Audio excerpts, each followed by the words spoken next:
And welcome back, fellow football fanatics. This is College Football with Sam coming at you with a little bit of a shorter show today for a variety of reasons, but I wanted to get to a few of the key games that really stuck out to me this week, and really the games that I paid attention to. There were really only, I would say, four that I paid extremely close attention to, and I wanted to focus on those four today and then get on to this week. But I think the only place I can really start out from is the game that I was the most incorrect on. So we've had a lot of good runs so far. So we picked on College Football with Sam, Ohio State over Texas. Loved that. We picked Miami to beat Notre Dame. Loved that. Clemson and LSU was the one bad beat of week one that we really had. But it turns out both of those teams are not really any good. So, I don't even count that as a big game anymore in hindsight. Week two, we were on Oklahoma over Michigan. Loved it. Week three, I can't remember what big week three games there were. I know we were wrong about Notre Dame A&M, but that was a very close game that could have gone either way. All over LSU over Florida, all over Miami beating South Florida, Georgia beating Tennessee, even though it didn't go the way I thought it would. Georgia still won. We were on Alabama over Wisconsin, though that really wasn't a big game. And I didn't make a video on it, but I thought that Vanderbilt would beat South Carolina, and they crushed them. And last week, we continued the incredible run. We picked Miami to beat Florida. We picked Indiana to blow out Illinois. Was wrong about Texas Tech over Utah. Did not see that coming, but was right about Michigan over Nebraska.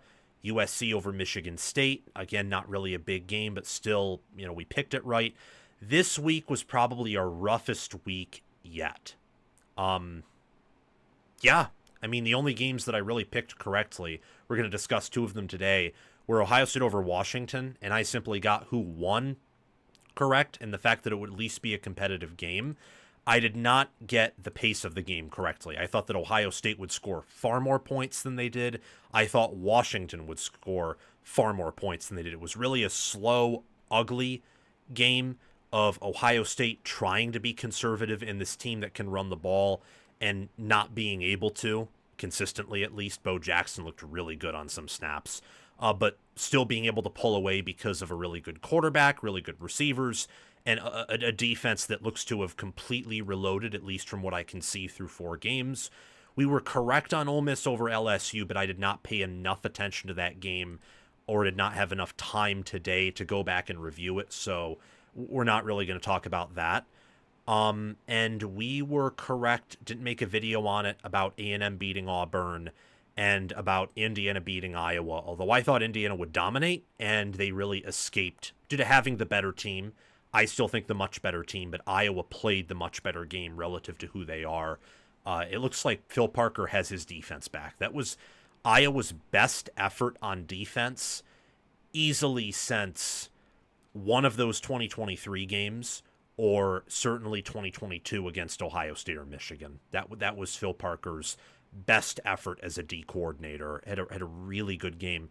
But we got Georgia over Alabama wrong, although that was close. We got Penn State over Oregon, and that was the worst pick of mine of the year. So we were wrong there, and we were pretty poorly wrong. I did give reasons why Oregon should win the game, and I didn't think that Penn State was going to beat Oregon in the way that Indiana beat Illinois. I picked Penn State to win by 10, be the better team. It turns out they weren't. Look, Oregon right now, I would say, has the most impressive win of the country by a mile. I think they have the best offense in America by a very significant margin. And defensively, I don't know if they have the best defense, because Penn State's offense did look pretty pedestrian, and when they woke up, they were able to really move the ball. But Penn State's offense, when it is playing to its talent level, and I think they did in the fourth quarter, they have a lot of playmakers. It roster-wise is a better offense than what they had last year. There's something going on there, and I don't know what it is, but I think it has a lot more to do with the scheme and the staff than it does with the players, for example. But defensively, they're so much better than they were last year. I mean, that was the biggest takeaway for me. Oregon somehow upgraded on defensive line. They're more athletic at linebacker. They were obviously even entering this game more athletic at DB, and you saw that here.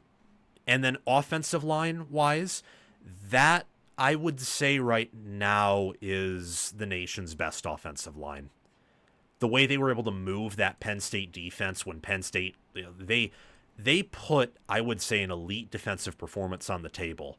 But the one thing that Penn State did not do well in that game was get to the quarterback. Some of that was due to holding, but they held up pretty well outside of that. And Penn State does have a lot of good defensive players. So, look, it was a good effort regardless of some of the missed calls that happened on both sides. The Big Ten crew doesn't like to... The Big Ten crew and the SEC crew are, polar opposites. They're two-face if you combine them in one. One of them loves to throw penalties every second they can. The other never likes to throw flags. Was it egregious? Yeah. Were some of the decisions in the game egregious? Yes. But what I think was more egregious was the fact that it was 17-3 at one point. And if not for, I think, Dan Lanning still growing as a coach, it should have been a double-digit Oregon lead. I mean, Oregon nearly choked it. They did, for some reasons that relate to Penn State being a really good team and being at home. But they came out with a win, and they looked really good. And to the people criticizing me mentioning the holding, for the same reason as to why Penn State got away with some holds, and the same reason why I thought that, that what that play was with Deni Dennis Sutton and I think Alex Harkey getting into it, and in reality both of them should have been flagged, but only Harkey was. Officiating in the Big Ten is just messy. And I'm not using it to take away from Oregon's win at all, because they should have won by double digits. The point I'm trying to make is when you can't have that happen. It happened with Ohio State last year. It happened with Michigan last year, where their defensive lines are just getting held and held and held. And it happened with Oregon's last night too. The point I'm trying to make is officiating has to be better. That one fumble, there was no clear evidence that his knee was down. You can't overturn that. But Oregon won, and they dominated. And I think that they are the best team in the country. If not, they are going to be the best team in the country. Look at the efficiency metrics. That was one area where I missed, is I probably should have listened to those. And now I am. And after a big game, they're even more irrefutable. Oregon's been number one in FPI for 3 weeks in a row, and their gap is slowly but surely separating from everyone else. Florida State was high in the efficiency metrics, not after that Virginia game. It was a game that I got wrong. It was a very incorrect call, first and hopefully last of the year, but it won't be the last of the year. We probably won't have a miss as bad as this one as we get more information, but there will be games we call incorrectly. I will say that Oregon, and this before we get really into the meat and the potatoes here, I think that they're going 12-0. I mean, the only team on their schedule that has there are only two teams on their schedule that could give them issues, I think, from here on out. And those teams are Indiana and Iowa. And I don't think they're losing to either of them. And they certainly won't lose both of them. So Oregon's going back to Indy. That's one of our preseason predictions we nailed, is they would go back to Indy. And in part due to ruining one of my preseason picks for Penn State, they've kind of already punched their ticket there. There's a reason why they're the favorite to win the Big Ten right now after only 4 games. And they're quickly closing in on Ohio State as the favorite to win the national title. So let's get into it and talk about what was really a game that wasn't all that close. And you can even see it in the expected points added metrics, where Oregon at the end of the day had plus 19.87 offensive EPA, and Penn State only had plus 7.17 or 7.71. It's just they dominated that game despite being on the road. Yeah, it's just crazy. And to all the Oregon fans flaming me in the comments section because I see that, yes, I deserve it, but do not get too much, please don't get too much air in your head. I deserve it. You got me this time. You did. And I think this team is better than last year's team. But, yeah. Like, yeah. You got me. There's not much else. There's not much else I can say. Let me read the chat.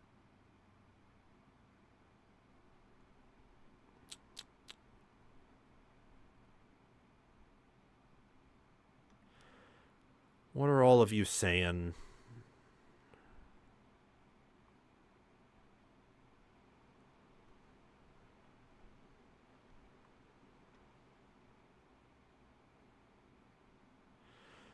Oregon barely beat a terrible...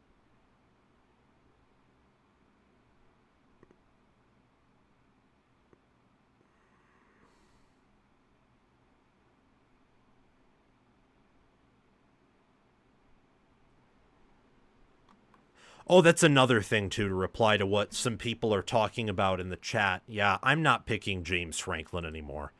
That was Penn State's best chance at earning a signature win in a while. Probably since last year Ohio State, but given how that Ohio State team was in hindsight, like this was probably a better chance unless Oregon is somehow better than that Ohio State team. And they couldn't come through. It was crazy. Really. It was crazy. So, I look, there are going to be people who say after this that, oh, Penn State's terrible and Oregon and Ohio State would, beat them by 21 points neutral field. I'm not going to do that. I think that's discrediting Oregon. I think this game said more like clearly Penn State's broken offensively relative to the elite teams. I think that from here on out, just because I think Knowles is elite, I still like Kotelnicki as an OC, though I am certainly questioning him after this game. I do think they'll make adjustments, and I think that Penn State will probably score a lot of points against the inferior teams. They certainly are broken against the elite teams. I think this game said a lot more about Oregon. I think that I underestimated Lupoy a bit, but I also want to be fair in saying that this doesn't erase the Rose Bowl game or every other prior performance where his defense folded up like a lawn chair against offenses. Like, good on him. I was wrong. He proved me wrong. I do think that that game said more about Lanning and then the defensive personnel that Oregon has rather than Lupoy being a top 10 DC. Now, if he replicates this performance against, say, Ohio State or consistently in the playoffs, yeah, top 10 DC. But I don't want to overreact here. I want to recalibrate. So for Penn State, an overreaction would be this team's going 8-4. I think 10-2, 9-3 is their most likely record after here. There is a pathway to 11-1, and the only reason I say that is I believe that Oregon probably has the best lines of scrimmage play in the Big Ten to this point, but I don't think you're winning in Columbus. I'm not going to pick it. If it happens, it'll happen. There are reasons why it can happen, but Ohio State should be favored in that game, and I'm picking Ohio State to win there. I am as done as dinner. I am as done as dinner with James Franklin. I mean, imagine if Penn State had Lanning, Cignetti, or Day as their head coach. Just imagine that. They would be a power nationally that would be competing for titles, that would own the DMV recruiting area, and they would be an island unto themselves. They would be. And yet, here we are. It's the nth year in a row where they, defense is better than it was last year. This will probably be Penn State's best defense since 2023. It probably isn't as good as that unit, but it could be as good or better. We'll have to see how the year ends. I think that this Oregon offense is probably the nation's best it could be the nation's best by a good clip. So holding them to 17 points in one game is like that's why you hired Jim Knowles. But also at the same time, if Jim Knowles has an elite defense and is balling out, but you can't do anything on offense, then you're not going to win a title. Defense wins championships, but not on their own. Like, Michigan had a elite power rushing offensive line, J.J. McCarthy, an NFL tight end, and good enough receivers, along with an elite defense. Ohio State had maybe the nation's best wide receiver prospect of the 21st century, a veteran QB, first rounders everywhere, and an elite defense. And look, Ohio State has an elite defense this year, but they also have paired it with a good offense. I think Oregon, I don't know if they quite have the defense that Ohio State or even Penn State do, but it's much closer than it was last year to either of those two. And offensively, I think they're ahead of both of those teams by a good margin, and they're ahead of Penn State by the circumference of the world and double of that, honestly. This is a really good... Someone was saying that allowing 30... Ohio State fan... Dude, shut up about the whole Jim Knowles stuff. That is one of the most stupid, non-baller takes I have ever heard in my life. Oregon fans, do not let these people tell you that you played this 6-6 team because Ohio State, like some Ohio State fans, want their hand to be up every coach's rear and act like they own the sport. Patricia right now is an elite DC, but this whole thing that Knowles isn't good is closer to a like teenage boy fantasy than anything that's rooted in reality. Penn State had no offense, lost the TOP, they had no game control, and they held a future first-round quarterback to 17 points. That's a good defensive performance. It is. It's like that was a better defensive performance than that defensive performance in regulation was probably as good as Knowles against, I would say, Texas last year. Just intuitively. Held Texas to 14, held Oregon to 17. Oregon this year probably has a better offense than Texas did last year, and Ohio State had enough of an offense to move on Texas here and there. Like this whole thing about, allowing 30 points, it's like 17 were in regulation and Penn State was... Look at the plays. Oregon had like 104 plays to Penn State's 89, like per game on paper. They were on the field for 5 more minutes. They have a size advantage on the... This is something I should have taken into account also that I missed in this game. They had a size advantage, Oregon did, of like 20 pounds probably, their O-line versus Penn State's D-line. And it was actually the same thing for Oregon's D-line, Penn State's O-line. This is really simple.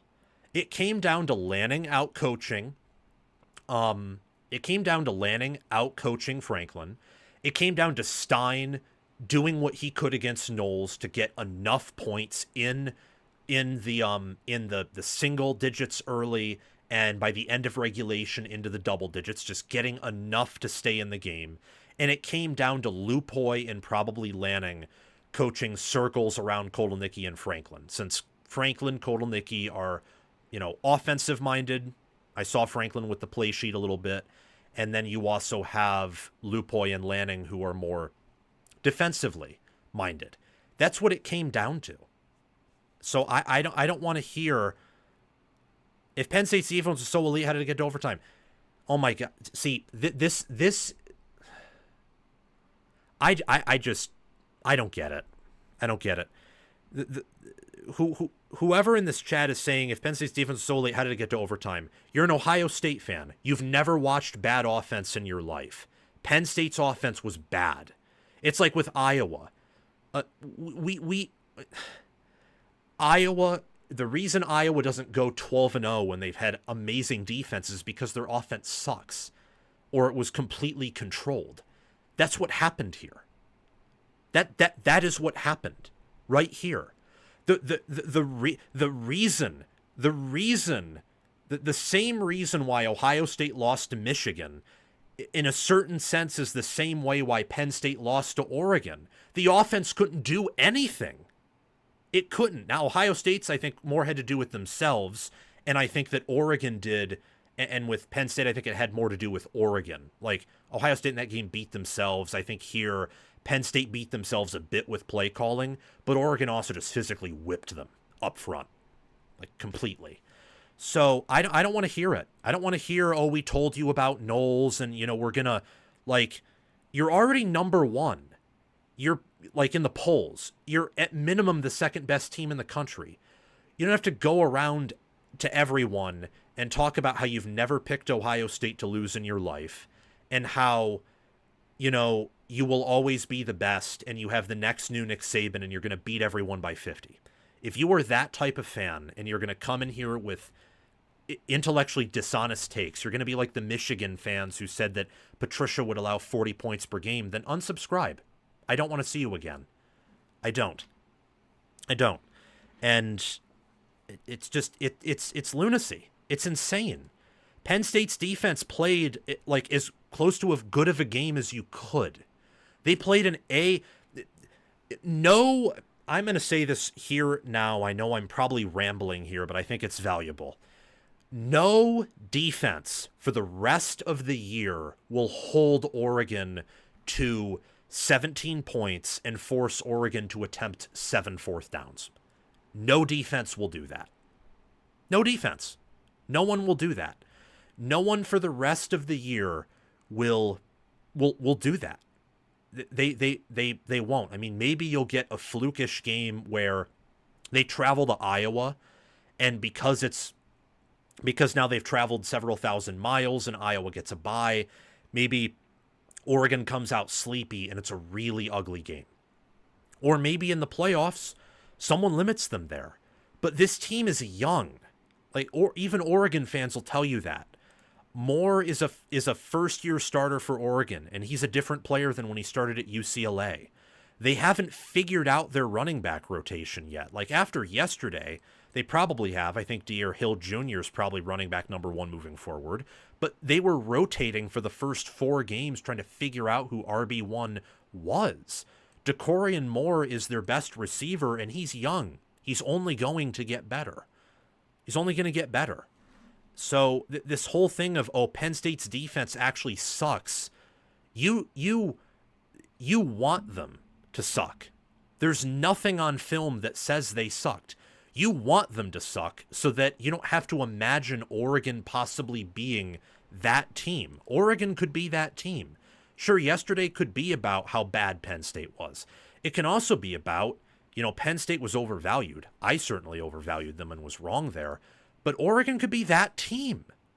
That could be the team at the end of the year where we look at them and say, yeah, no one was beating them in the playoffs. No one. They could be that team. I mean, they are night and day different on the lines of scrimmage than they were last year. They are so much better at run blocking. Pass blocking, I'm inclined to say, I don't know if it's better, but it's also not that much worse. This is an overall better O-line that I think is better suited for Big Ten play. D-line? You lose 2 NFL defensive tackles, and you are more physical at the point of attack. You are deeper, and at linebacker, you're faster. And at DB, you are faster, you are stronger, you are quicker, you are smarter, you are more disciplined. You study film. That's why Dylan Thieneman was able to pick off Aller at the end there. That's a play that Penn State loves to run. Tight end wheel route because it worked with Tyler Warren. And Thieneman read it like a book.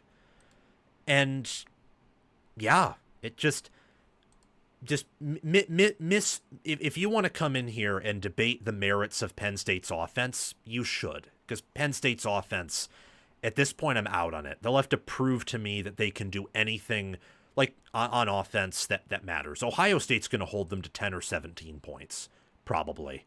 It'll look like 2023, 2024 all over again. It'll be the exact same thing. Ohio State wins by a single score, but they're in control of the game the whole time, and Franklin loses another close one, and yeah, whatever. That's what it'll look like. But if you want to come in here and tell me that Penn State's defense received an F grade last night, that is... then you just don't know what you're talking about. You don't, if that's what you believe, that they got an F grade last night, then you don't know what you're talking about. You don't. Like, were they perfect? No. But they were closer to perfect than they were close to a complete failure. If Penn State had, again, this is all on Franklin. If Penn State had like actual development at quarterback, or they had like a better wide receiver than they did, or better play calling, they win. And that falls on their coaching. As for Oregon, I don't know what Oregon could have done better offensively. Defensively, they could have done some things better. There's a world where they win this game 17-3 and Penn State doesn't score a touchdown. They got bit by Aller at the end there a few times, and in the fourth quarter, Penn State kind of dominated the fourth quarter. They let Penn State back in that game, and that's something that Lanning and Lupoy will have to look over. But I don't want to hear this whole, we told you about Jim. It's like, guys, come on. Like, I'm talking about Oregon, Penn State here, and you have to make it about Ohio State. Like, what are you trying to prove? You just won the title. What are you trying to prove here? Like, you were it's insufferable. It's insane. So, whatever, man. We're going to talk about Ohio State here in a few minutes, and I think Ohio State's a really good team. I think that Ohio State, as of right now, has the nation's best defense, and they still have the best two players in college football. Like, we're going to talk about Ohio State. Ohio State impressed me a ton on the defensive side of the ball. But I don't get it. Like, that was not Jim Knowles was not the reason Oregon lost. So just cut the crap. Cut it. It was not the reason Oregon lost. There is no, like, did they fail that fourth down play in overtime where they could have shut out? Yeah, they did. But given how they performed in the second half and how Oregon really performed on the ground since the beginning of the game, that was kind of how it was going to go just from a physicality standpoint. I don't think from a play calling perspective, you could have defended some of those fourth down and short runs. Now some of the passing, maybe, but then again, when you have a hard time getting pass rush and on some of those calls, there's egregious holding, like, what do you want the defense to do? Oregon has athletes. Oregon is killing your... I think all of you get the point. Enough ranting from me. Let's get on to the meat and potatoes here and some of my takeaways from this before we move on. Oregon beats Penn State, and they honestly should have dominated in this matchup here. The Ducks win 30-24, double overtime in really an exciting game in hindsight. It was boring for really the first 45 minutes. Oregon came out of the gate looking like the better team, clearly better team as the game evolved. Penn State made it exciting towards the end where they dominated the fourth quarter, but Oregon dominated 3 quarters of play, and they won in overtime. And that was on the road in a very hostile environment against a team that preseason, per the sports books and per the preseason research, was better. Like, Oregon looked and played as if they were the better team and on a completely different playing field on the offensive side of the ball and on a similar or close enough playing field on the defensive side of the ball. That's what this game boiled down to. But Penn State was favored by 4.5 points. Money was on Penn State here. The public was on Oregon. A lot of people were choosing Oregon, and I decided that I would follow my preseason research, and I was wrong. And that, I think, says a lot more about Oregon than it does about Penn State. There are parts of Penn State that clearly need soul-searching and to be fixed. The offensive line, although that looked pretty good in the fourth quarter.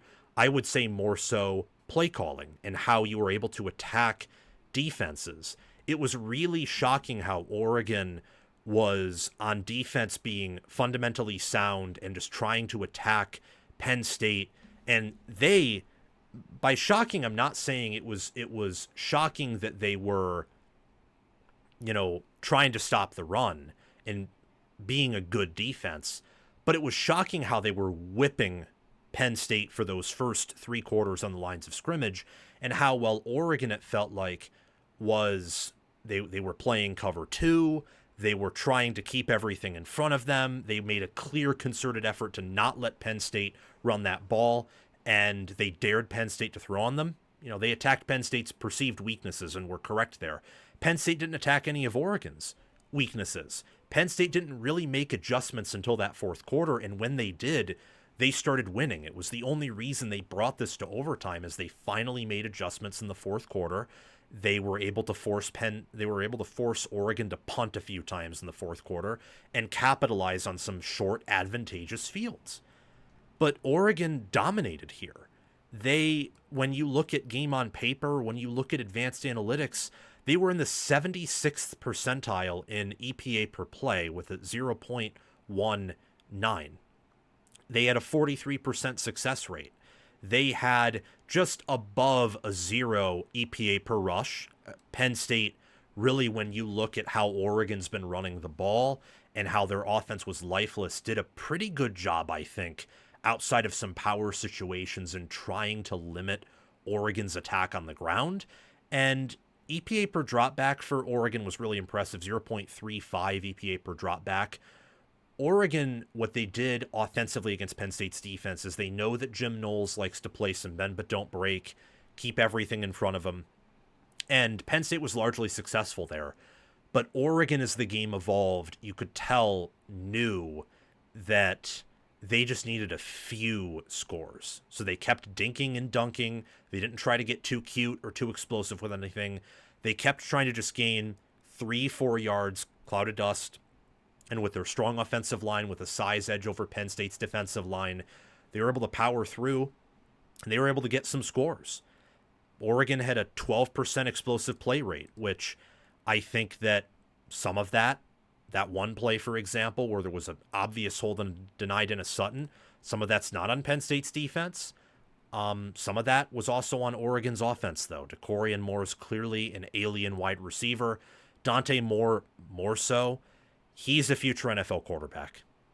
Obviously, I don't know if his draft stock is going to be totally maximized this year, because it is 1 year and we're only through 5 games for Oregon. But this was a big game for Oregon. I would venture offensively, given the environment, the travel, how young this offense is in parts. Brycen Moore, for example, is a true freshman wide receiver, and he is a stud. This offensive line didn't have a lot of cohesion because they had a ton of transfers coming in, and many of them didn't play in an environment like this. 0 full starts in the offensive line. This was probably the offense's toughest test, even factoring in the playoffs for the rest of the year. And they did just enough to win. Oregon's defense, meanwhile, talk about a turnaround here. Some of this might be because of the brokenness of Penn State's offense. I can tell based on watching Penn State's games against garbage opponents and Oregon's against garbage opponents and how they played in this game that Oregon's defense and offense are great and that Penn State's defense is great. I can also tell that Penn State's special teams unit is great. Oregon's is more work to do, but is at least serviceable. I cannot tell you what the Penn State offense is. So while I think that Oregon's defense is great, whether it is great or elite can certainly be dictated by how Penn State's offense does from here on out. And there is a lot to fix from this unit. Later on in the game, they made an effort, a concerted effort, and they were able to tie it up and send it to overtime. A big part of that is their 70% red zone success rate. They had a 0.27 EPA per rush, which was in the 87th percentile. At the end of the game, because of that dominant 4th quarter by Penn State actually did a better job stuffing the run defensively, which they were not really good at, but they had 15% defensive run stuff rate. Oregon only had an 8%. And that was because at the end of the game, Penn State was really able to lean on that ground game, both in that first overtime period and in that fourth quarter. I don't know why they didn't try to run it first and really continue to tire out Oregon's defense in that second overtime. But Kotelnicki was calling plays from outer space. So putting Drew Aller as a receiver with under 5 minutes left in the game, on a 3rd and 9, they're doing a wide receiver jet sweep option where Aller keeps it and Oregon reads it. And I'm kind of thinking, why don't you do a halfback pass into the backfield or a screen or something would be more effective than that, with how Oregon had been shutting down Penn State's offense, specifically at the lines of scrimmage throughout that part of the game. It was crazy. It was mind-boggling to me. I felt crazy after that game, and I was wrong and clearly underestimated Oregon, clearly overestimated Penn State, but we correct. That's what I do here, at least on College Football with Sam, and try my best to do, is correct when I make a mistake. So my takeaways here, I want to ask you and comment your thoughts down below in the comment section. Is Oregon the best team in football? I think that it is a Ducks versus Bucks argument right now as to who's number 1 and who's number 2. I would say that right now Ohio State is the better defense. Oregon is the better offense and special teams. Ohio State has the better perimeter play. Oregon is the better trench play. I would side with Oregon at quarterback, but Sayin has been really impressive as expected. And coaching, I would have to give it to Day as head coach over Lanning. But staff, I mean, we'll have to see. We'll figure more of these things out as Ohio State and Oregon continue to play football. And then after how Alabama did against Georgia, have to put them in that conversation for power ratings, though not quite yet strength of record. I think Texas at the end of the year could find themselves in that category.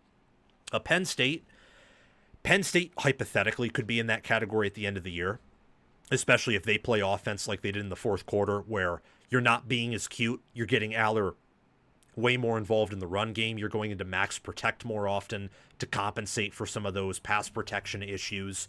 Oregon was able to get pressure on Aller almost every time he dropped back earlier in the game.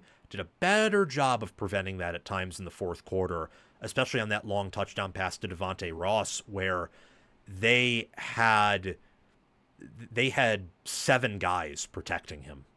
7.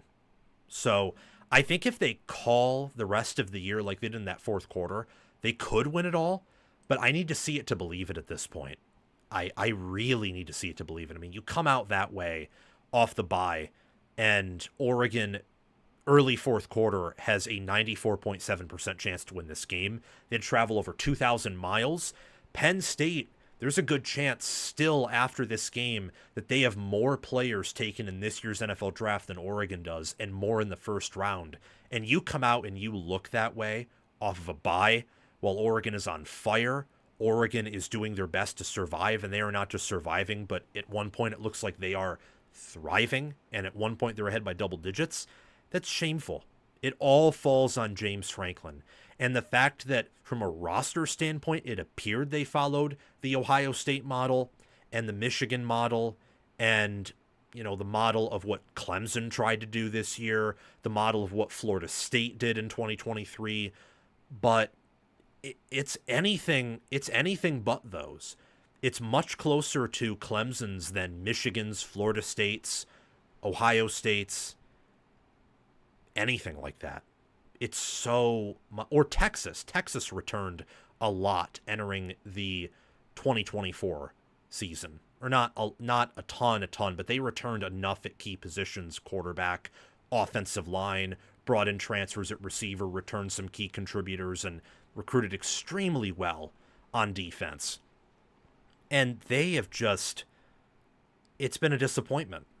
And I think for Penn State, you have to win out to have a successful season. I said that for both Clemson and Penn State preseason, they were national title or bust years because they do not recruit or coach at the level to consistently reach national title contention every year.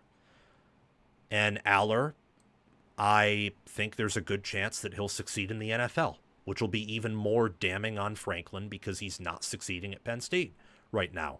We know Knowles from his time at Oklahoma State, from this game at Penn State, and from his time at Ohio State to be an elite DC. And if you don't win anything with him after all you return on offense, that's damning too, because he'll probably go somewhere else and have success as a defensive coach again. So for James Franklin, you have to win something of significance. You have to beat Ohio State. You have to win the Big Ten, or at least one of those. And if you lose another game before the playoffs, well, then you probably have to win it all. Otherwise, when are you going to win anything of significance for Penn State?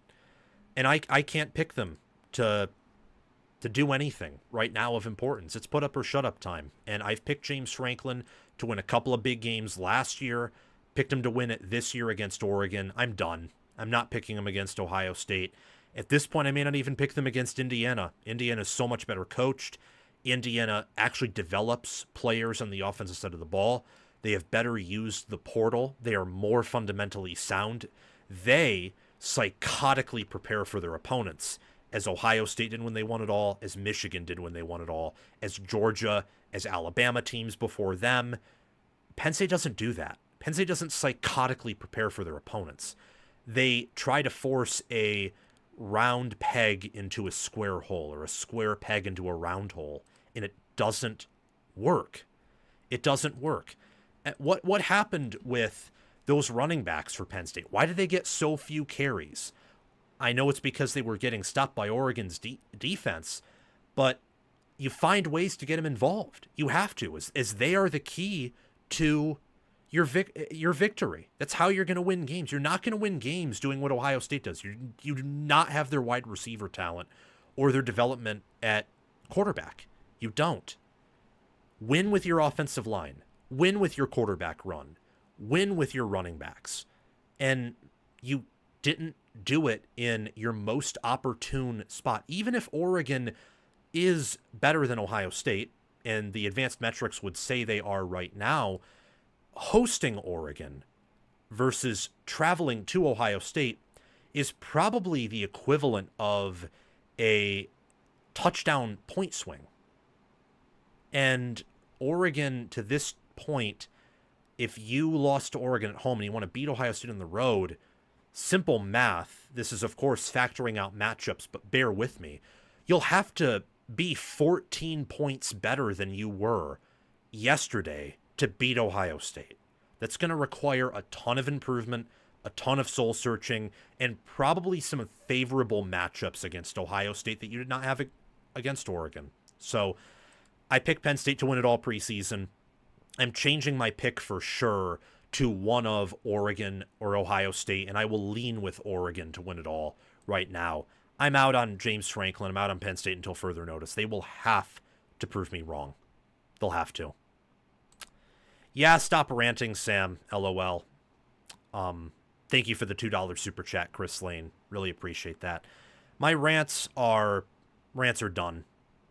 Rants are as done as dinner. Thank you all for tuning in. Let's move on, though, and talk about some other games across the country. Yeah. Man, that rant took energy out of me. Probably should have stopped earlier, but I just wanted to talk about Oregon.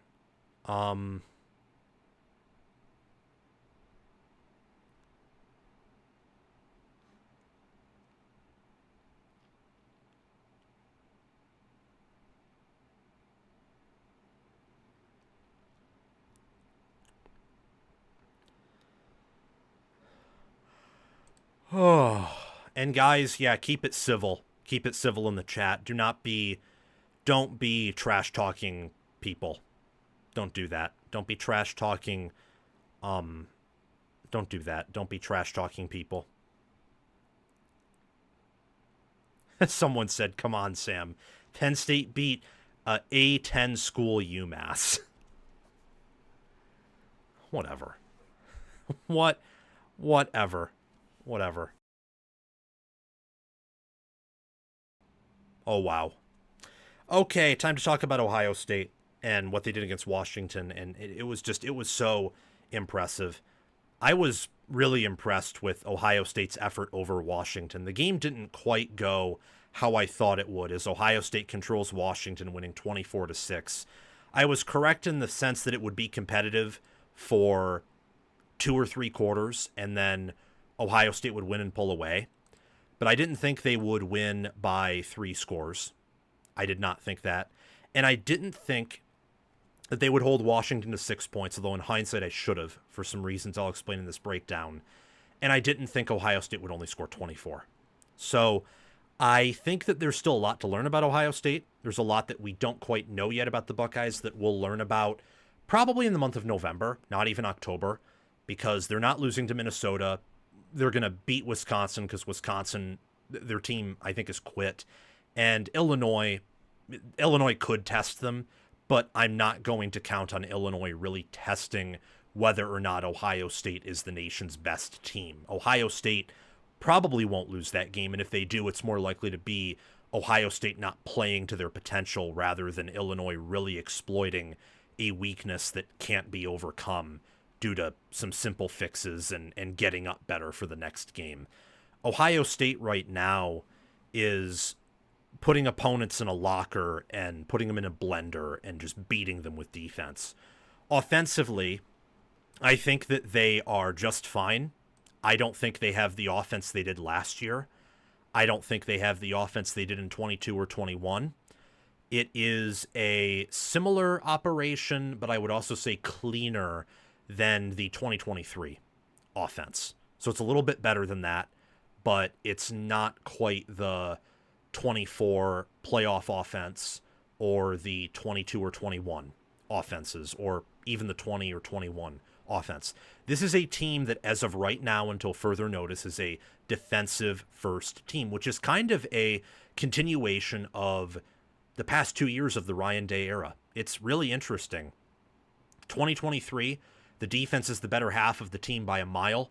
2024, the defense is the better half of the team, really outside of maybe 1 or 2 games, really. And this year, the defense has been the better half of the team through all 4 games, I would argue.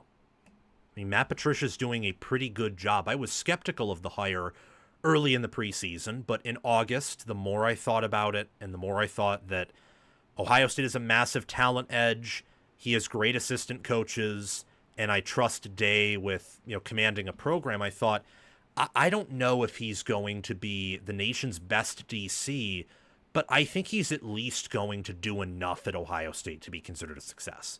And while I think it's too early to immediately declare that Ohio State is going to have the best defense and that Patricia is elite, it's certainly trending that way. And right now I would say Ohio State has the nation's best defense.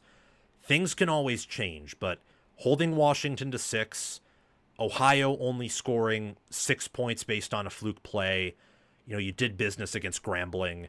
And against Texas, I don't take much away from that game anymore because Texas at that point, and probably still right now, is clearly broken on offense. They had some success running the ball, and it was game 1 with a ton of jitters, especially from Texas, but also from Ohio State to a certain degree. Both teams, I think, end of the year are still going to be different and better in a variety of ways than they were in week 1.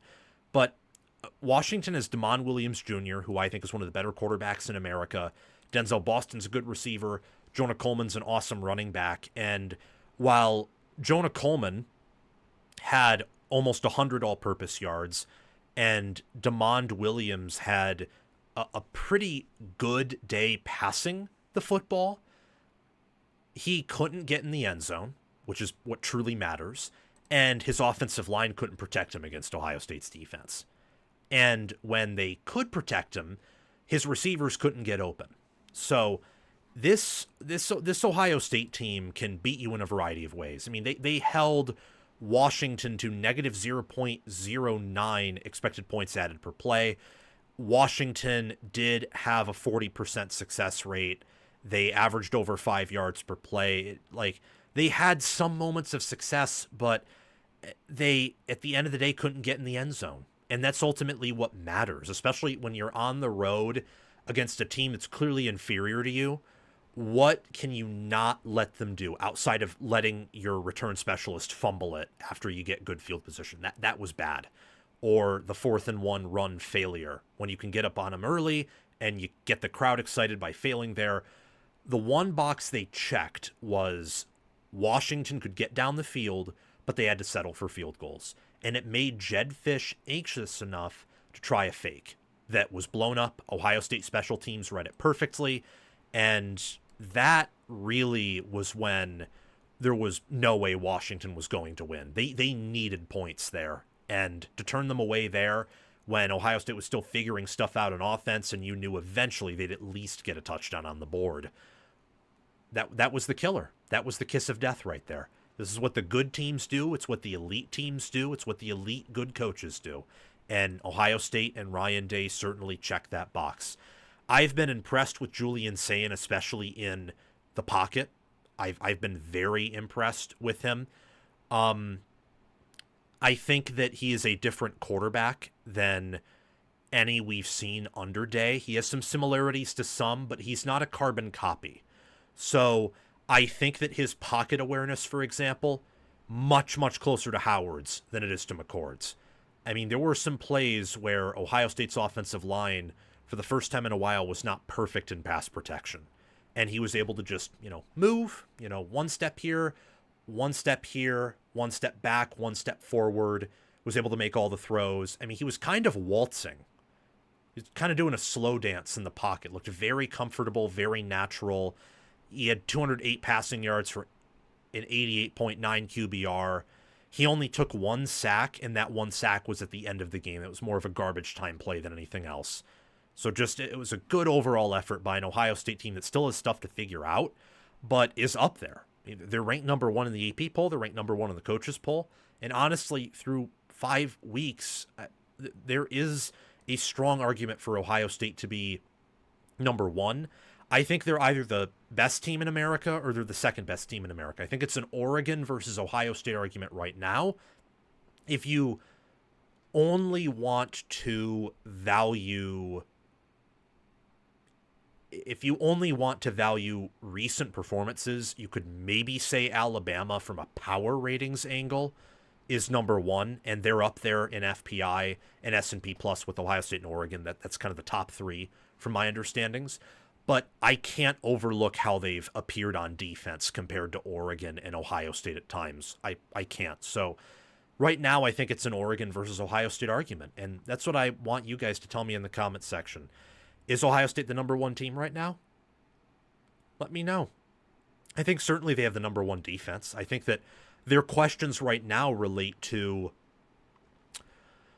the offense. And I think specifically the run blocking. And that's a point about Ohio State that I have been correct on since the preseason, is the more fall camp came out and news came out, I thought to myself, okay, I think they're going to have a really good pass blocking unit, just based on the reports I heard. But I thought that, also based on the reports I heard and reading in between the lines, that the run blocking probably wasn't going to be good and that run stoppage on defense was going to be inconsistent. Now, I've been impressed with Ohio State's run defense at times. There's never really been a point this year I've been impressed with their run blocking up front. I mean, very often when they run the ball, they're not just doing it with 5 offensive linemen. You're often bringing in a tight end or extra tight ends or even a fullback, and you still can't consistently power run. It's just not the identity of this team. This team, in that regard, is very much like the 2023 team. You're better off letting Sayin do what he can, and they let him pass it nearly 30 times, 22 of 28. As the game went on, they became more content letting him pass the ball and letting him command the offense rather than where at first it felt like they were trying to just control the clock and get on out of there. And they controlled the clock throughout the game. But it was nice to see them give him an opportunity to really take over, because I think that with the receivers and the pass blocking they have and the tight ends they have, that sometimes you can control the game if you're Ohio State in a non-traditional way. You don't have to be 2023 Michigan or the Jim Harbaugh Michigan teams, or maybe some of the Ohio State teams of the past, where to really control a game and to choke out an opponent, you have to run, and you have to run well. You want to keep a balance. You want to run to keep a team honest. But this passing attack and Saiyan especially are great enough, elite enough, to where you can choke out an opponent by passing the ball. You can do that, especially with the defense you have. Washington is not a Big Ten team. They're not. That's what I missed. That's where I was wrong. When you have success against Ohio State, it is because of two things that have to work in tandem. You must have a great offensive line, and you must have a great quarterback, and you must have both of them at the same time. If you lack one of those, even if the other is awesome, you will fail. Case in point, Penn State last year. Penn State's offensive line, one of the nation's best. Their quarterback and wide receiver core, a 0. They score 6 points in the game offensively. Another case in point, yesterday, Washington, great quarterback. Only really one great receiver, and your offensive line is toast because of injuries, and they have absolutely no depth. And Washington State and Colorado State averaged 3 sacks against you. You only score 6 points. Washington is, and I said it preseason, sort of, but not entirely abandoned it a few weeks ago. I didn't release playoff predictions, and I didn't have Washington in there, but I had them winning 8-9 games. I'm back down to having them win kind of 7 and being competitive, but they're still a year or two away roster-wise from being able to compete with a team like Ohio State or even Oregon. And I would even say Penn State solely due to the lines of scrimmage. And that probably will that will probably be the same thing with Michigan, would probably be the same thing with Indiana, for example. They are just not there lines of scrimmage-wise. They did an admirable job on defense very early of stopping the run, which they're good at. Not elite, not great, but they're good at doing that. They did an admirable job there. Also, they did an admirable job in coverage early. But that defense isn't extremely talented. It's pretty thin. And at some point, Ohio State was going to score a ton of points in them. And while Washington was able to run the ball with some success, and Williams was able to have success passing some, at the end of the day, at times the offensive line just got totally blown up, whether in run blocking or pass blocking. And Williams, I don't think, is even there mechanically to compensate a ton against a defense that elite.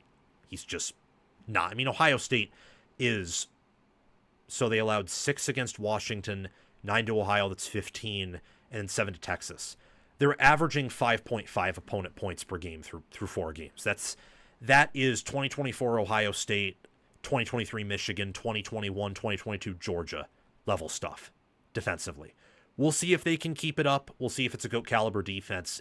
As of right now, it's the nation's #1 defense, and I think that Washington has a ways to go as a program. Okay, now we can talk about Indiana escaping Iowa, and then USC over Illinois, and then I have to help my parents, but these segments will be up. Got another super chat. Looks like a $4 super chat. Mr. Bucknuts is here. Mr. Bucknuts. Oh, good to have someone in here, another Buckeye fan. Weird game. Bucks only got 7 possessions. Yeah, Ohio State's. I think it's smart from a load management standpoint that they're slowing down the game to that degree from one angle. Because on one angle, you have so few plays, so few margin for error that because you're a disciplined team and you're also deep enough, you'll minimize injuries, you're saving most of your stuff from the playoff. On another hand, it could be something that's totally overly analyzed, and you're actually giving your opponents a chance to be in the game with you longer. So I don't know what to make of that. I think it's probably a little bit of both. I'd lean towards the smarter side, yes, but Ohio State trying to milk clock with the offense they have is also the reason Michigan beat them last year. And it's also the reason why Nebraska and Penn State played them competitively when Ohio State should have beaten those teams by more, given how those games went. So it's really a double-edged sword. And it'll work as long as the defense plays this well and is this good. Look, through 4 games, I think it's going to be as good as at least the 23 defense. If not, last year's defense could even be better. But it's only through 4 games. And again, the combo. So let me prove a point to all of you. So Day only has 10 losses because the guy's a wizard. You all know me. I'm the Michigan fan who loves Ryan Day. It's the only reason I don't openly, because I'm a Michigan fan, obviously, so rivalry with Ohio State. The reason I don't loathe Ohio State is because Day and his success is that admirable and likable. Like you cannot hate them. You can't. You cannot do it. If you're a objective Michigan fan, you can hate in the same way that maybe you hate some delusional Michigan channels or fans, like the delusional fans that are insane. You can dislike some of the delusional Ohio State fan stuff, as all fan bases do, by the way. I think Michigan and Ohio State, along with the other blue blood fan bases, are particularly egregious, but that's beside the point. You can hate that, but you cannot call yourself objective and then hate a program that's this good. You can't. Especially when it's not like Ryan Day is this evil psychopath. He might be psycho. He probably is, because it takes a certain personality and a certain type of hard edge to control an organization and be effective at controlling it.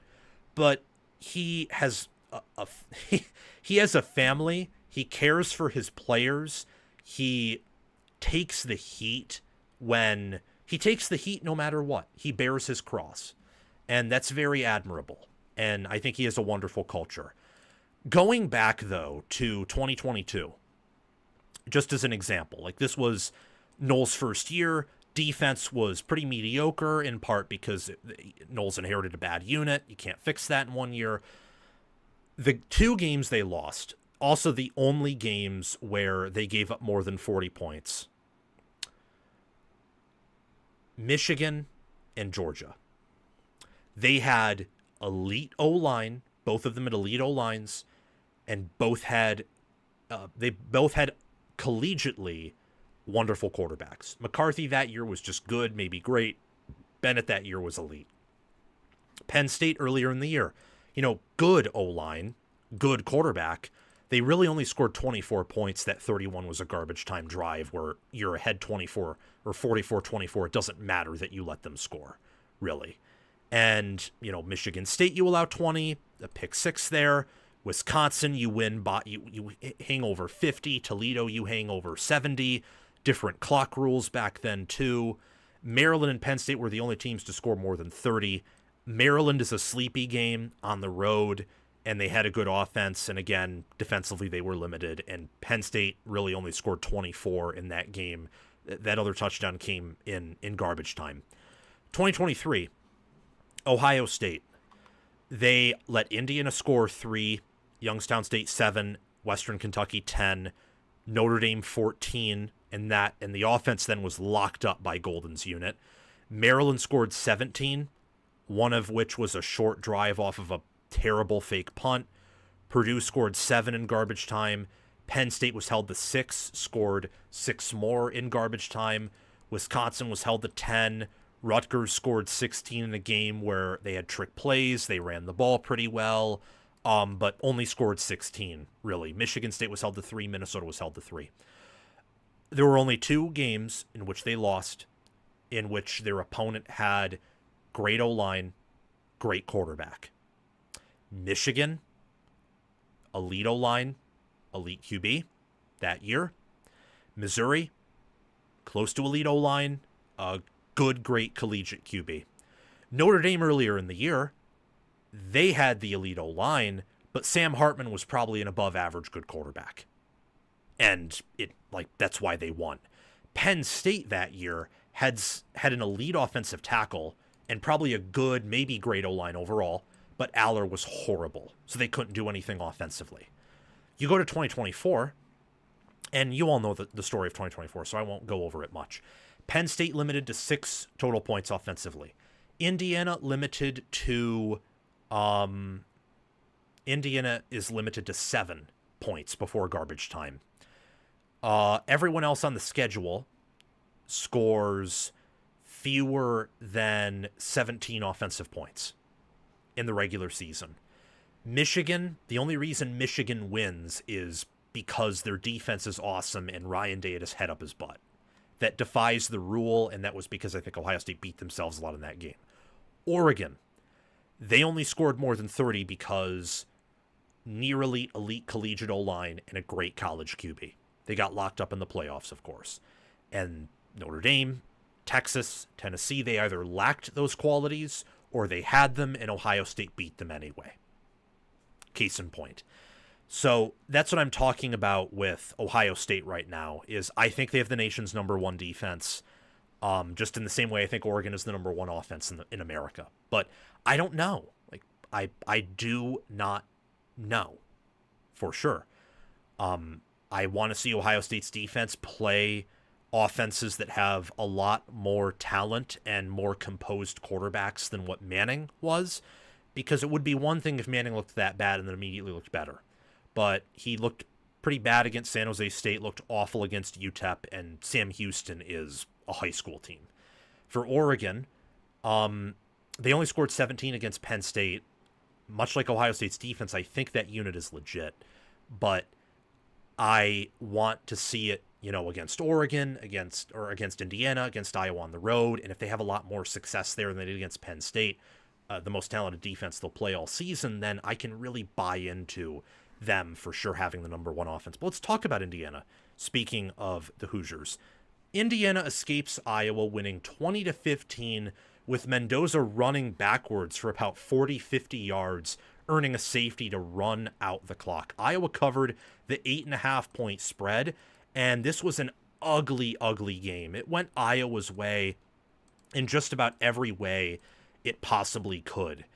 They held Indiana to a 41% success rate, to 6.7 yards per play, to negative 0.13 expected points added per play. They held Indiana's defense to only producing a 10% havoc rate and only stuffing the run 30% of the time, which those are good numbers defensively. They're average, which against a team like Iowa in Kinnick, with the type of offense they have, love to run the ball, great O-line, those are good numbers. They could even be elite numbers against the type of offense Iowa runs. And yet, Iowa had a chance to win. And there's a very good chance they do win if Drew Stevens makes that field goal late. This game went Iowa's way, and I said it in my video about how Iowa could pull off the upset. Gronowski needed to have the game of his life. He needed to play at an extremely high level. He was 19 of 25 for 144 yards, 5.8 yards per attempt.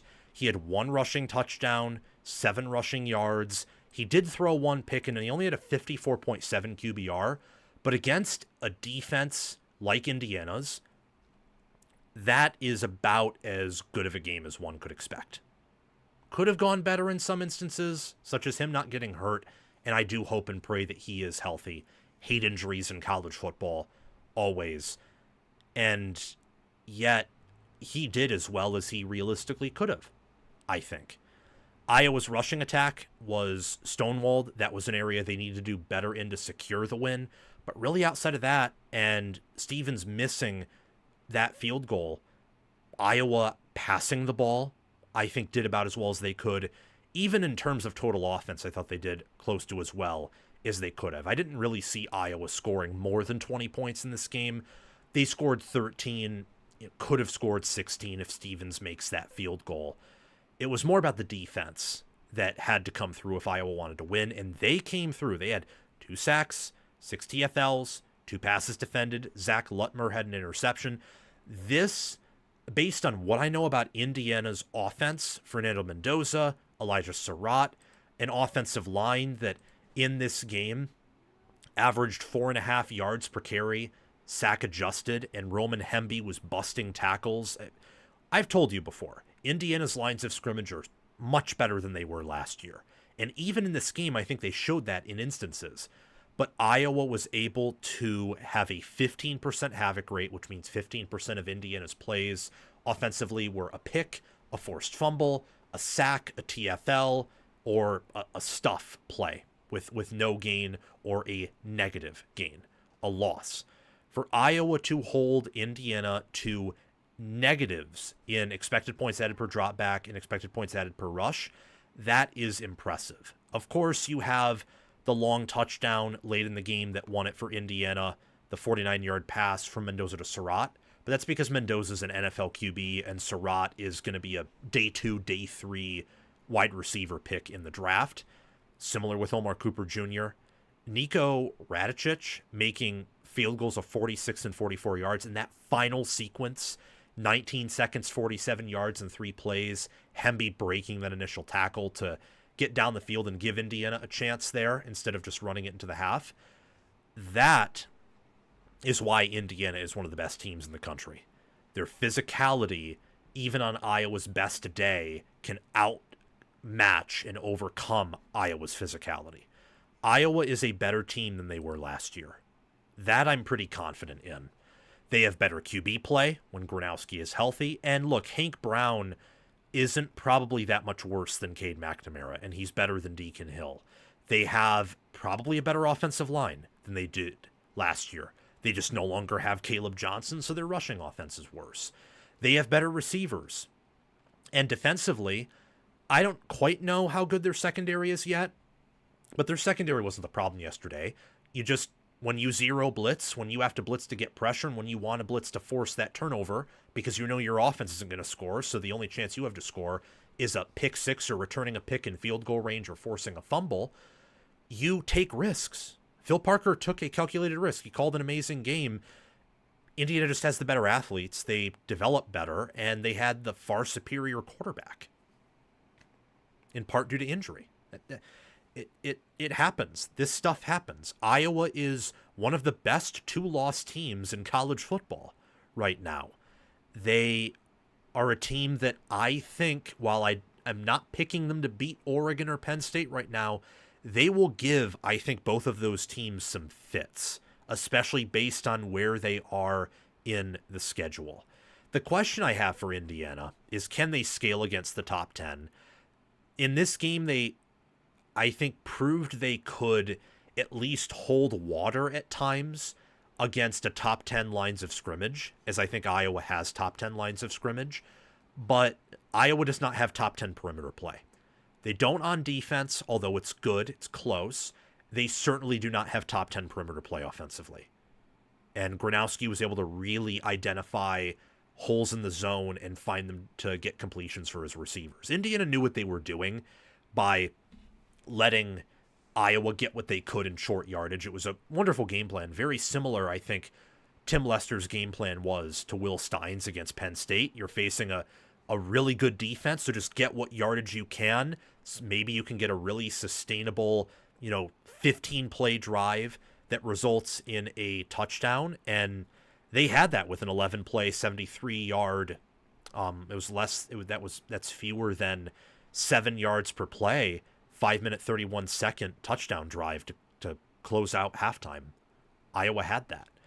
But against this defense, you're only going to get those so often. And the difference between Indiana and Penn State, and I know Oregon is much more talented than Iowa. That's not the point, because Indiana is not as talented as Penn State. The difference with Indiana and Penn State is Indiana knows how to identify weaknesses. They know how to make adjustments, and their staff and their players are as tough as nails. The players, they share that in common with Penn State's players. I think Penn State's players are as tough as nails. The coaching staff, there's no ego with Indiana's coaching staff. None. And Mendoza delivers big-time throws for wins in a way that Allard just doesn't consistently do as much. I'm excited to see Indiana play Oregon in 2 weeks. Both of a bye. It'll be a top 10 matchup. Oregon favored by 10.5 points right now. Would expect that line to grow before kickoff. But Indiana has a chance. They're one of the best coached, if not the best coached team in America. And per the power ratings, they're a top 5 team right now. I just hope Gronowski gets healthy, because with him, Iowa can pull off maybe an upset or two, could finish with potentially 8 wins. Without him, though, and with Hank Brown, this is a team that can miss a bowl game. And last but not least, want to discuss Illinois beating USC. A very heartbreaking game for the Trojans. People saying Oregon could easily blow out Indiana by at least 3 scores. Yes, because of the scaling.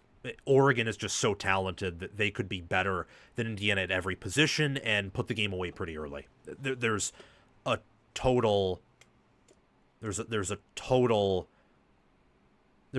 possibility of that happening. I think that's kind of what I probably will pick to happen. Not they're not going to win by like 40 or 50, at least I don't think, but Lanning may want to send a message. I do think at the end of the day, Oregon probably wins by 10 or 17, and they look like the better team throughout. So let's talk about this, though. Let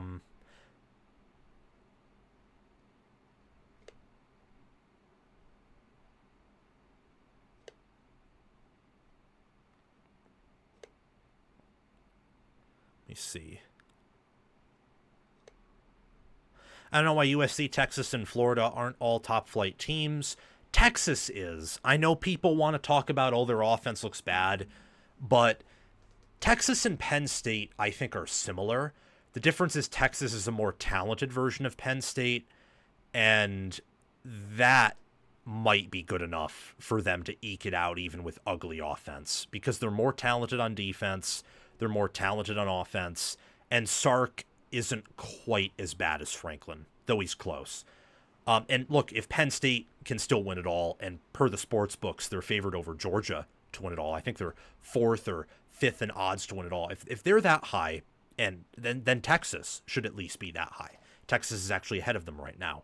And remember, Texas with a quarterback who had his head up his rear and had for the first at least 3 games outgained Ohio State, and in a different universe beats them on the road.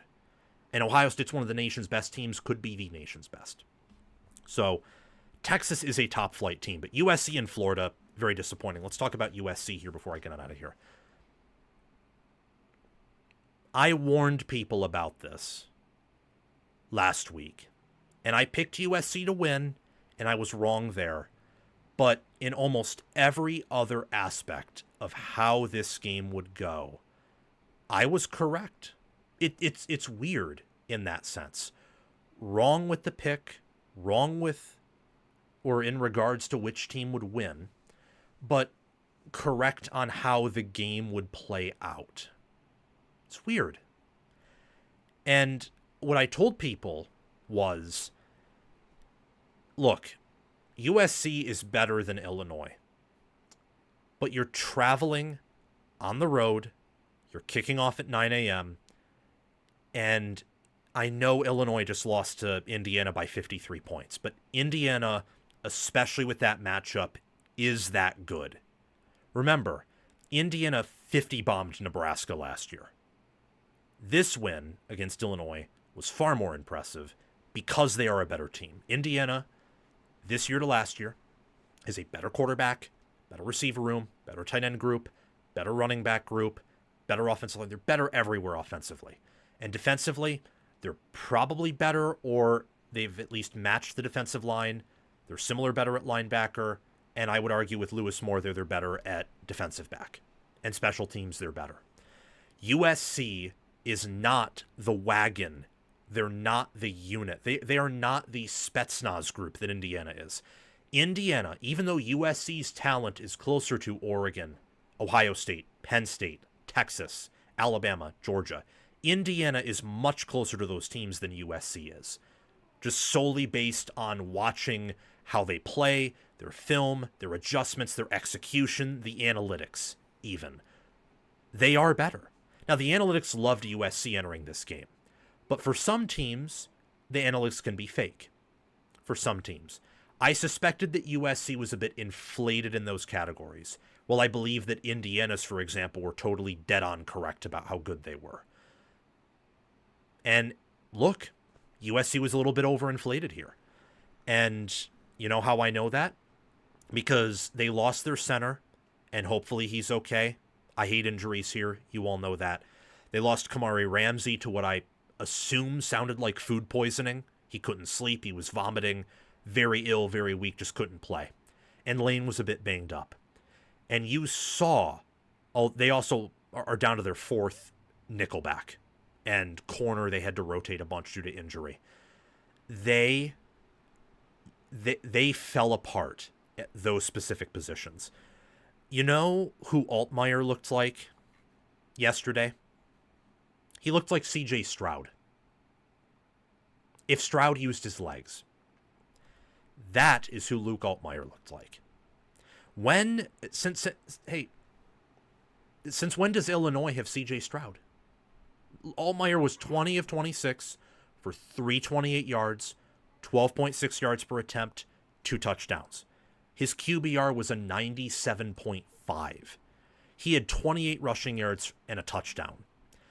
He had in this game, listen to this. This is crazy. He had a passer rating of a 208.3. Again, since when does, and this is no disrespect to Altmaier, he's Illinois' best player. He is one of the best college quarterbacks in America. Not the best, but he's in that next tier below. He's a gamer. Since when do they have C.J. Stroud? Since when does an Illinois offensive line, who Indiana ate for breakfast, who struggled to run the ball against Western Michigan, who got pressured to death by Duke, since when are they blowing Jamal Jarrett, Keyshawn Silver, Devin Tompkins, and Jalen Lucas? Since when are they blowing, or Anthony Lucas, not Jalen Lucas, Anthony Lucas, and Cameron Fountain? Since when are they blowing them 4 or 5 yards off the line of scrimmage? When? And that unit was healthy. That unit was not injured.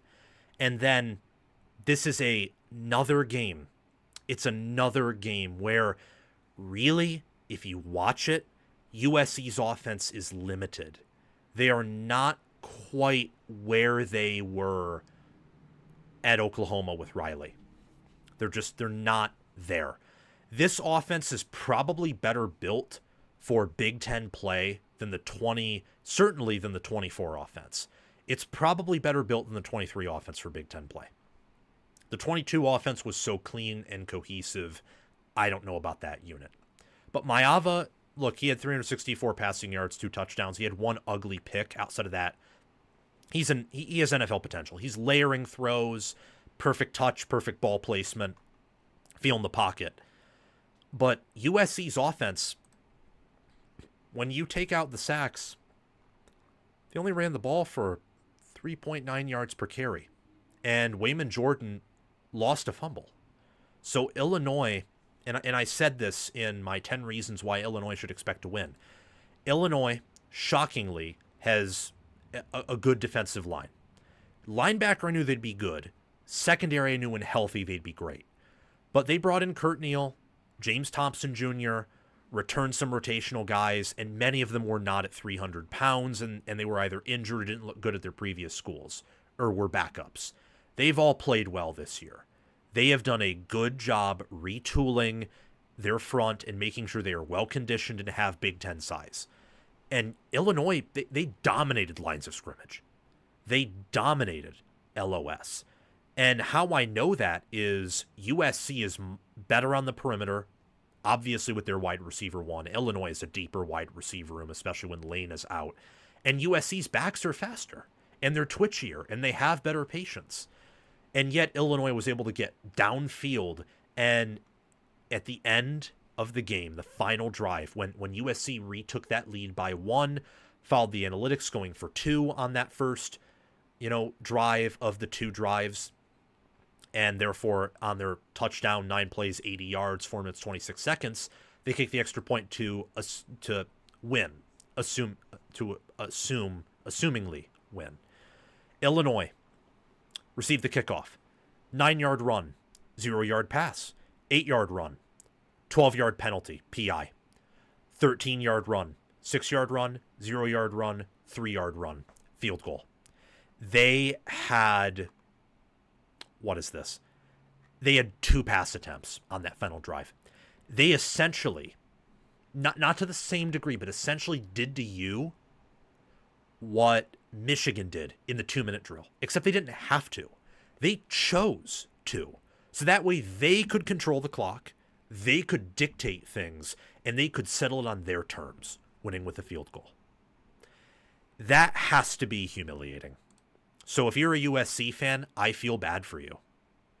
I do. I picked USC to win. For Illinois, it's a beautiful win because it's an upset, it's chaos. And Illinois right now, look, before this game I didn't see it, likely path to 10-2. The path still isn't likely, but with how poor Washington's trench play is, and some of those players will be out for the year, and they're very thin, and with everyone else in the schedule having issues, your Super Bowl's now Ohio State. That's your only game for the rest of the year where you will be a definite underdog. Only game rest of the year. You can actually go 9-3, 10-2. And preseason, I thought 8-4 at best, maybe 7-5, even 6-6, due to the regression of the close games. Illinois only played in 1 close game through 5 games, and they won on their terms. And honestly, that fumble, that was lucky. USC won with the refs in that game. Not saying that if USC would have won, it would have been because of the refs. But the refs' calls on an average basis favored USC over Illinois because Fagan was clearly down inside the 5. That should have been a 21-7 lead at the half, not a 14-10 lead at the half. If that happens, this game is probably a 2-score Illinois win, and they still have not played in a close game. And that is how you defy the law of close games. You just don't play in them. But they did here, and they ended up with a victory. Before we close out this segment here, my questions, and they're more so statements here, because I think this was a statement game for both teams. USC has one of the Big Ten's thinnest rosters. It's very similar to Washington's. You have a handful of star players, but they get hurt, and the quality of that position goes from 100 or 90 or 80 to 0 pretty quickly. I mean, Illinois was... They were targeting the backup corners and nickels. Oh, you're on the field. Well, let's throw to you. Or they were just running at USC's defensive line. I mean, USC, this was thanks to the Trojan Blade, and he's doing a USC football podcast with one of their beat writers. I'm ashamed that I forget his name. His first name's Tim. Don't know how to pronounce his last name just because I don't have it in front of me, but I could probably spell out the last name. They were talking about how the 1 sack USC got was a corner blitz that Illinois' offensive line didn't pick up. It was a missed assignment. It wasn't really this, dominant win, D-line versus O-line, linebacker versus O-line, or a corner somehow getting around a tackle that picked him up. It was just a missed assignment, and Altmaier didn't see it. That was the one punt they forced all day. I think, or no, they held him to a field goal there. I think the punt may have come after. USC's roster is thin. This is a unit where I picked them to reach the playoffs in mind that, because I knew they were this thin preseason. I could tell by the offensive line depth chart how much they lost on defense and the fact that they were starting some younger guys and they didn't use the portal as much as they have in the past. This was clearly a year where they wanted to be better, but they clearly wanted to really set themselves up to have better seasons in 26 and beyond and have this year as more of a building year while improving. I picked him to go 10-2 because I thought that all of their starters would at least be good. And I think that's the disenchanting thing here, is not all of the starters are good. This defensive line, people flamed me for it by saying, oh, they did well against the run against MSU. No, you didn't. You looked like you did, because you got to Childs and you sacked him, and that put the offense behind the chains, behind the sticks. But when I watched that game, MSU was able to move your front with a concerted effort. And that was when they were playing at 1 a.m. So they are not at 100% when they're moving you. Illinois here, unlike that previous week where USC is a massive body clock and time zone advantage and therefore energy advantage over MSU, massive edge. They only win by 14, technically 21, but still, Michigan State made it interesting. Illinois now has the time advantage, the travel advantage, and they had the energy advantage. And they were able to run. If not for the questionable fumble at the goal line, and then Valentine's fumble was legit. That was a great play for USC to make that. It's a very clutch play, the only clutch play by the defense.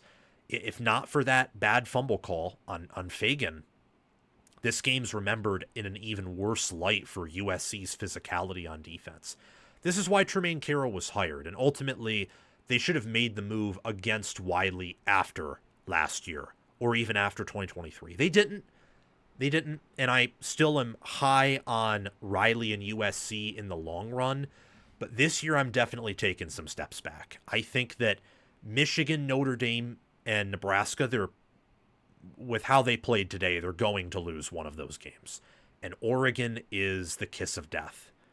Barring some dramatic changes or Riley calling the game of his life against Lanning, and you saw some of that in the 2023 game against Oregon, and Oregon still dominated, I do not see USC winning that game. So this team right now is not a playoff caliber team, and they are one of the thinnest teams in the Big Ten. I will tell you, Indiana, Michigan, Ohio State certainly, Oregon certainly, Penn State certainly. I would even go as far to say Iowa and Nebraska. Just in terms of how they are built, their depth pieces would do a better job filling in for their starters than USC's depth pieces would. Like, those teams are all, to this point, deeper than USC is overall, which makes sense, I think. USC hit a program reset entering last year and then lost a bunch of guys to the portal, a bunch of older players that they tried to get from the portal to have a good year, first year in the Big Ten last year, and they didn't. All that matters for USC going forward is you survive the year. So you win 8 or 9 games, or maybe you win 7 and earn 8 in the bowl game. At that point, you'll probably lose the fan base, but as long as you stay at USC with the class you have coming in, you don't lose them, and you're able to use the portal and bring back Maava and some of those receivers and key players that are good, I think you'll be better in 2026. Don't want to write off this year. Still think USC can make things interesting, maybe even reach the playoffs, but after this game, it is do or die time. They have to figure out some things over this bye week, and I think they'll figure out some, but in some instances, especially with the defense, I think you're saddled with that performance, especially on the road. For Illinois, they can be a good team. Now, can they beat Ohio State? Wouldn't pick it. But they can beat everyone else. Will they beat everyone else except for Ohio State? I'd say no, but I think that this is a team that can replicate last year's record after this game. You needed yesterday's win to be able to reach 9 games, I think. 9 wins, which is what you had last year. You needed that, and they got it. You needed this game to have any shot of entertaining the possibility of being in the playoffs, and you got it. So now, as for Illinois, your Super Bowl's Ohio State. I wouldn't favor you. I wouldn't pick you. I wouldn't touch you there. But all you asked for, and all you have asked for, and all Bielema's asked for is a chance. And you have it. And you earned it. And that's the difference between these two programs right now. Illinois knows who they are. They know the meta of the game. And they use it. And they follow it. And USC, they don't understand the meta of the game. That's why they scored with 2 minutes left when Altmaier was looking like CJ Stroud. Oh, yeah, we're going to give CJ Stroud 2 minutes to get down the field. No. No, even Michigan's defenses let him get down the field within 2 minutes. They just bowed up or forced a turnover or held him to a field goal. And you are, even though you run Michigan's style of defense, you do not have Michigan's players. You do not have their depth.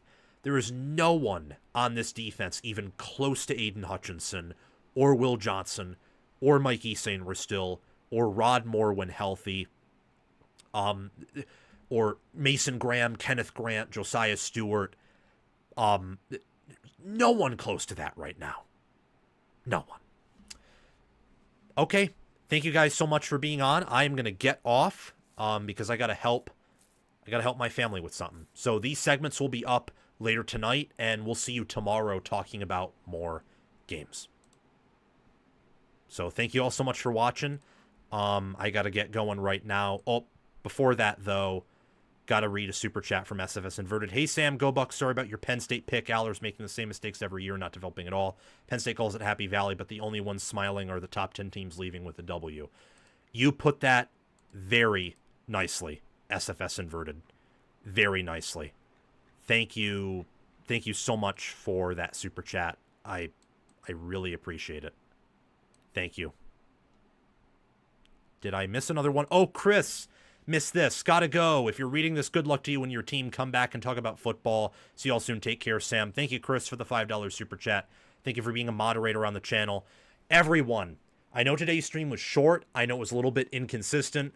I know that I didn't do all the graphics I usually do. That's because today was pretty crammed, and I needed a little bit of a break today. I've been kind of overworking myself, but I got these 4 segments out for you. This week's a little bit slow. We're actually undergoing some changes behind the scenes at what I should call this channel company that is College Football with Sam. But make sure to subscribe, like the video, hit the notification bell, comment your thoughts down below.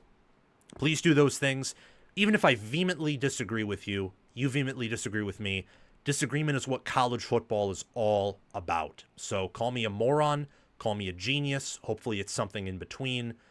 Please subscribe. Engage with me, even if you always disagree with what I have to say. I love hearing what you guys have to say. I mean, I love that these Oregon fans are trolling me. Some of them, a lot of them are actually being pretty kind about it. But I love that they're teasing me about it. Love it. Because I deserve it. You know, I got something wrong. I was bold. I went out of my way, and I was wrong. So, you know what? See you guys soon. Thank you for watching. Thank you for the support. And we'll be back here tomorrow with some previews and predictions. And also some topics, including playoff predictions.